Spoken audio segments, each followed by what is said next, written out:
Good day, everyone. Welcome on board the captain's desk. With me today, I have Mrs. Ayeni. She's a seafarer and also into vessel management. She's got about 14 years or more sea experience. So she'll be sharing with us the perspective as part being a lady in the industry, what has been her experience so far, and her journey in the maritime industry. To my right, I have this handsome man, Mr. Aliu Salaudeen. He's a seafarer as well, with some years of experience. So we'll be hearing from them, sharing some of our experience. So she'll be talking from the female perspective, and he'll be talking from the male perspective. So enjoy. So, Mrs. Ayeni, welcome on board. Thank you, Captain Sheldon. So, how has it been so far with the maritime career? You being a lady, have you been enjoying it? Well, let me say it's been fun and challenging.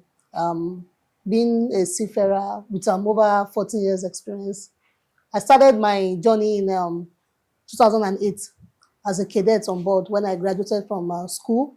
So I have worked on board tanker vessels. I worked on tanker vessels for 3 years for my cadetship. After that, I went back to school and got my OW. Then after then, I moved to offshore operations where I worked on crew boats. I worked on surfer boats. I worked on security boats also. Then I worked on supply vessels for some months. Then before I finally worked on security, but that was the last vessel I worked on security boats. And before I don't want to say quit, let me just say before I left the seafaring career and joined the management role. So you left the seafaring career already? Yes, although I would still like an opportunity to sail again, but probably maybe on international waters. Okay. Like let's say on cruise vessels. Cruise vessels. Yeah. But you're done with. I'm done with. Should I say local sailing?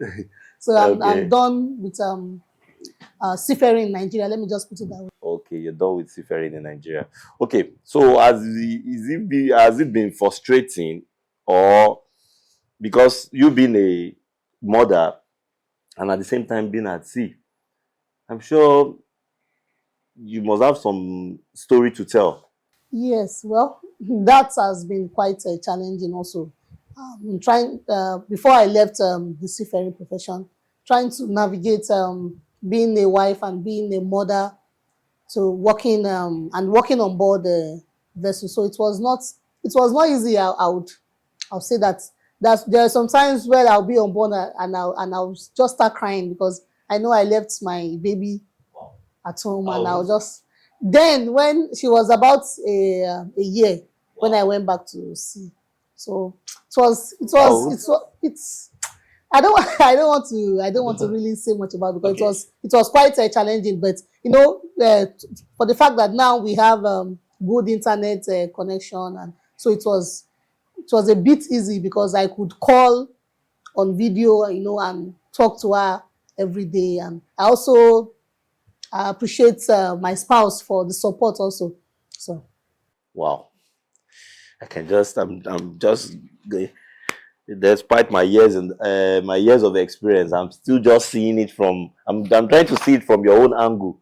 Me being a man, having to, cope and explain my absence to everybody at home. So I'm now looking at you, leaving a 1-year-old child you're at sea, and for God's sake, you're just driving the economy indirectly, right? Yes. You said you were on tankers. Yeah, and the nature of the operations were moving cargo from refinery to from one point to another, right? So if you decide not to go to sea, the economy definitely will feel that impact, right? Yes, definitely. Good. So now these are the sacrifices you have to make, leaving your family, your daughter, your husband, your loved ones at home. Wow. Okay, we'll come back to you. Salaudin, right? Yes, Salaudin. Okay, Salaudin, on your own side, I'm sure you did not leave any child at home when you were going to see. So who did you leave at home? Actually, I left no one. Hmm? I left no one. You didn't leave your dad, you didn't leave your mom. They are my parents. So you left somebody. You want me to struggle? Okay. So they actually pushed you, okay, go and serve the country, right? Yeah, go and serve the country. So what actually got you into the job? You are a very smart young man. You maybe you could have been a doctor, you could have been a maybe engineer, work in the bank. Why leave the work that will take you away from your people? Why do you decide to go for that? I started liking that job when I was watching like movie.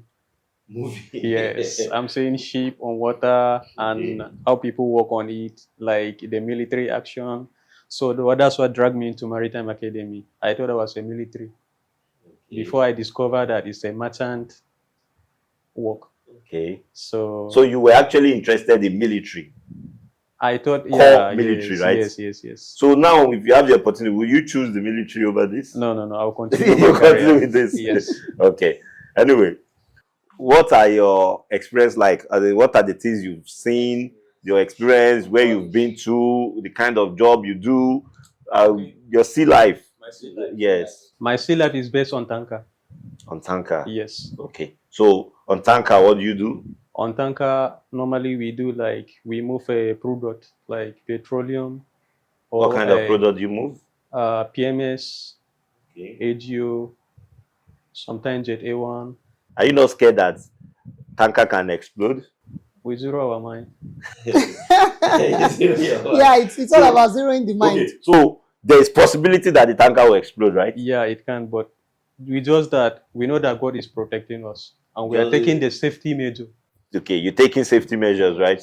But have you know, I just imagine, because from my own perspective, I know that when you being a seaman, you are sleeping, Yes. and one of your crew decides to be stupid Yes. and make some errors or some blunders, which is not your fault. Yes. The aftermath of that thing that guy has done will affect you, right?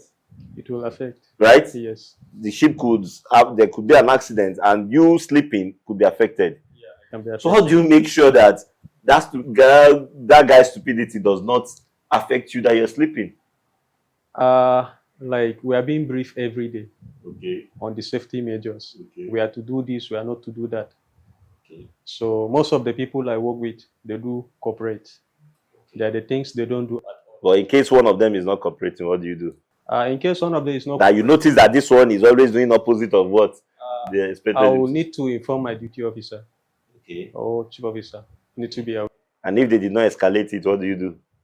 I already reported. Okay, you already reported and you just go to bed and sleep and expect, well, I hope this guy does not kill me. I think it's to ensure proper follow-up that what he has reported is being Okay, attended so to. you are also, because of your own life is involved, you are a stakeholder, right? Yes. So you are very much interested in everybody being a professional. Yes. Understand? Well trained. Yes. Knowing what to do. So you do not support bringing quacks to the ship, To the ship, yes. right? Yes. Because you don't want somebody to come and affect your own life. Yes. You are being careful, right? Yes, sir. So meaning we are all on the same page when it comes to that the training has to be standard. Yes. Great. So on your own part, I still want to come back to your family, because I know that the job there's a lot of gender inequality, though we are pushing for gender equality, but we know that it's not balanced. Only 1.2% of the global workforce are female, and you are one of them. So how do you now manage, number one, getting the experience was the problem, getting getting the job. getting placements for cadetship. That was one of the first experience that I had. Most companies are then, I don't know how it is now, but then a lot of companies were like, females, what do you want to go and do on board? You don't have the strength, you don't have the tenacity to work on board the vessel. I remember I once shared a story one time. By the time I went for a job interview, and when the HR saw me, it was just like, you are going to work on board. What do you want to go and do there? I said, I want to go and train and to become a captain. He was like, do you have the power to drive a ship? I said, do I need to go and push the ship from the stern? I don't need the power to drive a ship. What I need is the technical know-how, which I've been taught in school. And what the other thing I need again is the experience, which is what I'm going to get by working on board that vessel. To say, not to talk much, I didn't get that job. Okay, so, but getting the job I got the job. And how many years were you sailing as a captain on the crew boat?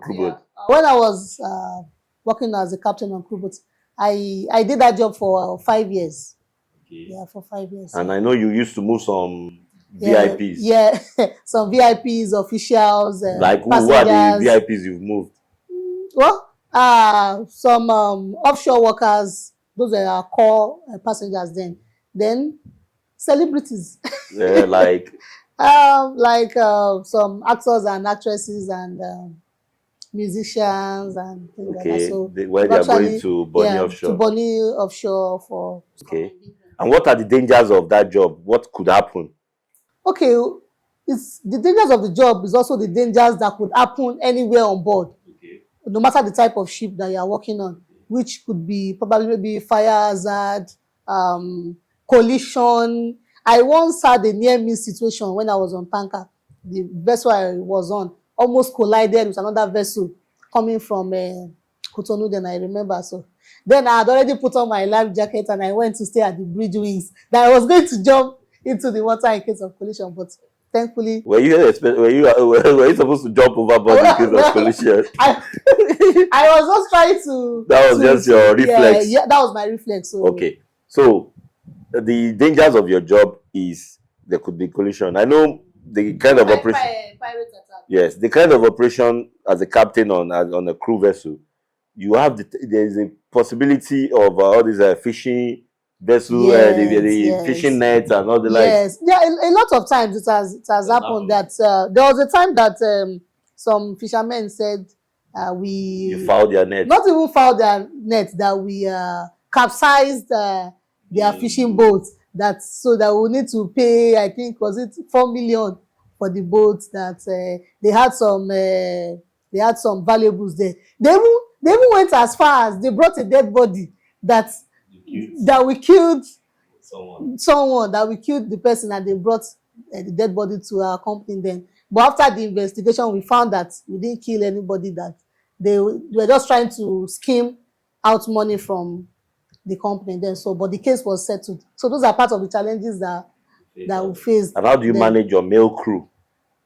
Well, so far so good. I've not really had any issues with the other gender. But I think one of the major issues that I had was when I was on tanker. A lot of things happened when I was on tanker. Okay. So my captain then, so he was, well, he was trying to ask me out, which I said I was not interested in that, and went and reported me to the office that I was very lazy, that I did. But before he reported me, I had already reported him that he was trying to ask me out. So the company said no problem, that they won't do this. So by the time he went to report me that I was lazy, that I don't want to do anything, they were like, oh, this cadet has already sent a mail and has reported this issue to.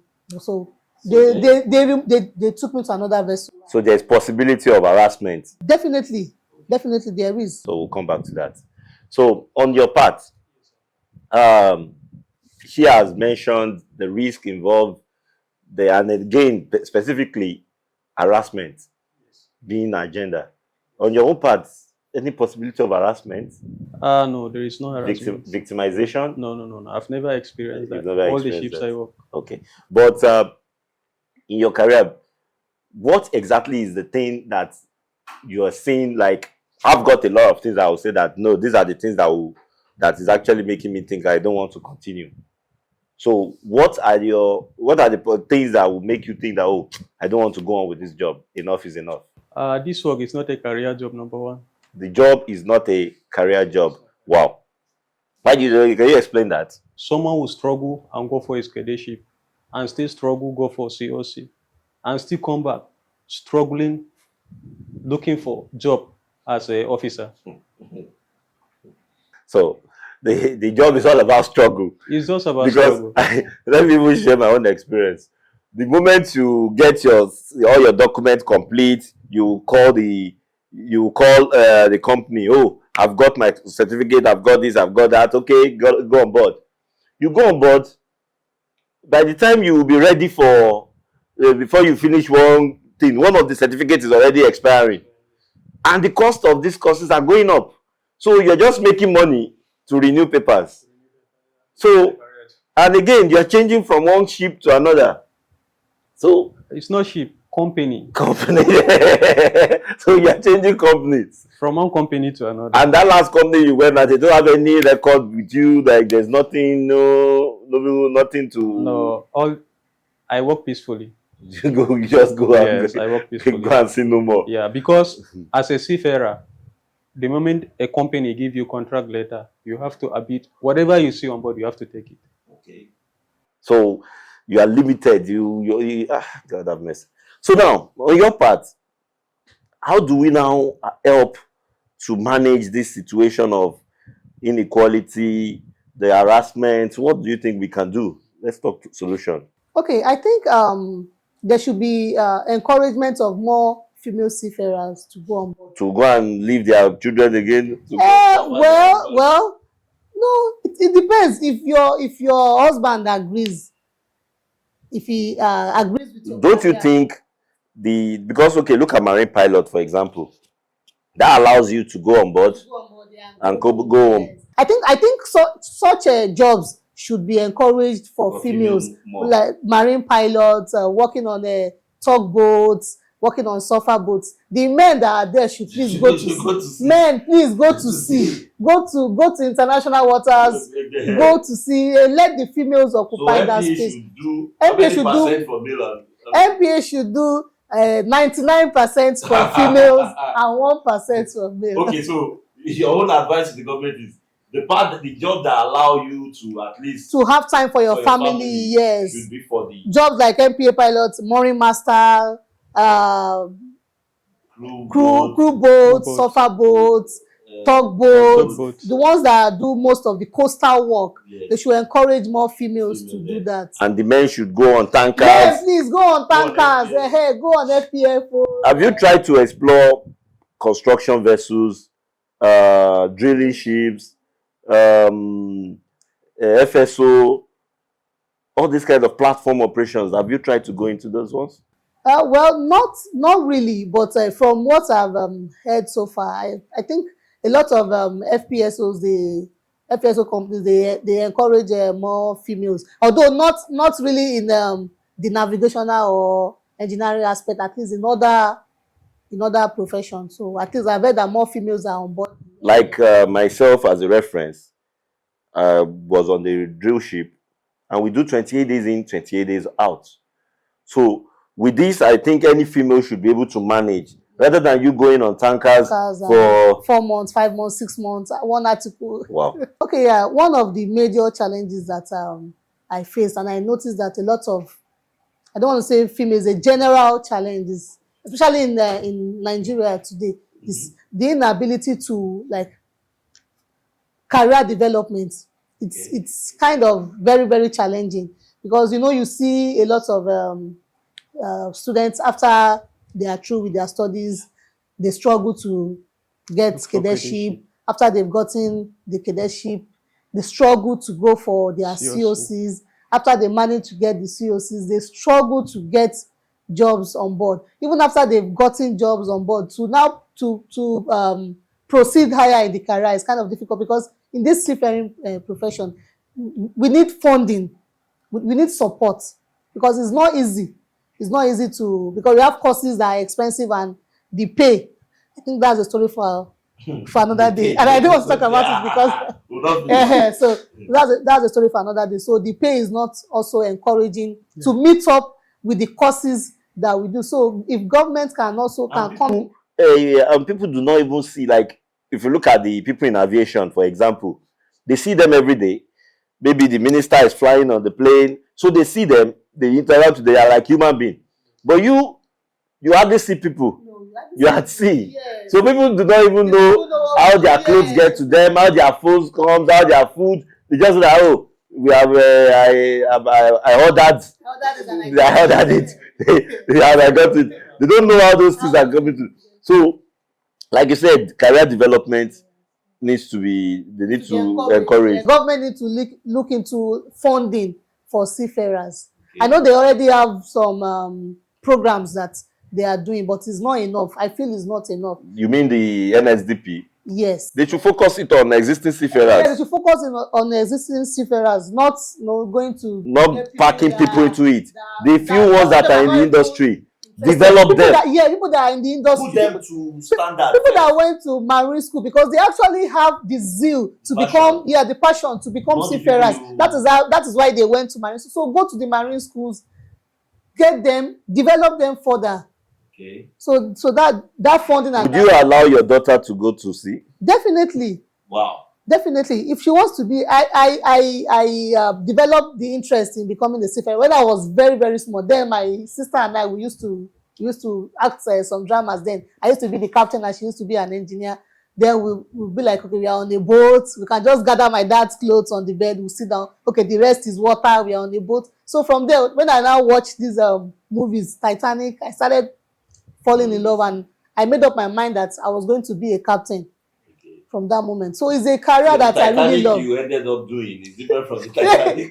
seriously, it's different from what I'm saying or what I've seen now. But yet you still believe. Yeah, I still believe. Yeah, definitely. So that she can avoid the kind of mistakes I made. Okay, so you mentor your own. I'll mentor my daughter.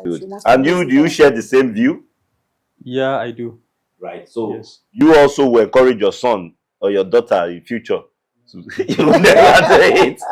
So no. For you, it's a no. Yes. Marine is not encouraging, right? Yes, it's not encouraging. Even if they try to change for the better, you're tired already, right? No, I'm tired. I will continue, but your generation will not come in. Yeah. Okay. So for me, I am tired.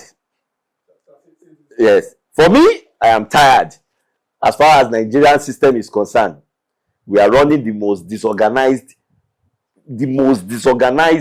sector. Sincerely speaking, we are running the most disorganized sector. A lot of things need to be put back in shape. All these problems, now it's solution time. We've run the years over the time with so many problems. We don't want to talk problem anymore. Strictly solutions.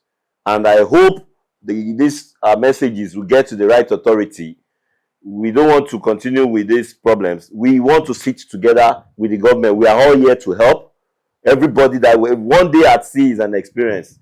When we want to put it to the table, bring it to the table, and let's see how we can make Nigeria a great nation. Anyway, we don't want to drag it because there's a lot to talk about. There's always a lot to talk about. So I would just want us to focus on this. One thing I would want us to take home today is the male. They should encourage the female to do more of the marine pilot, the FSO, the coastal operation, the quick turnaround jobs.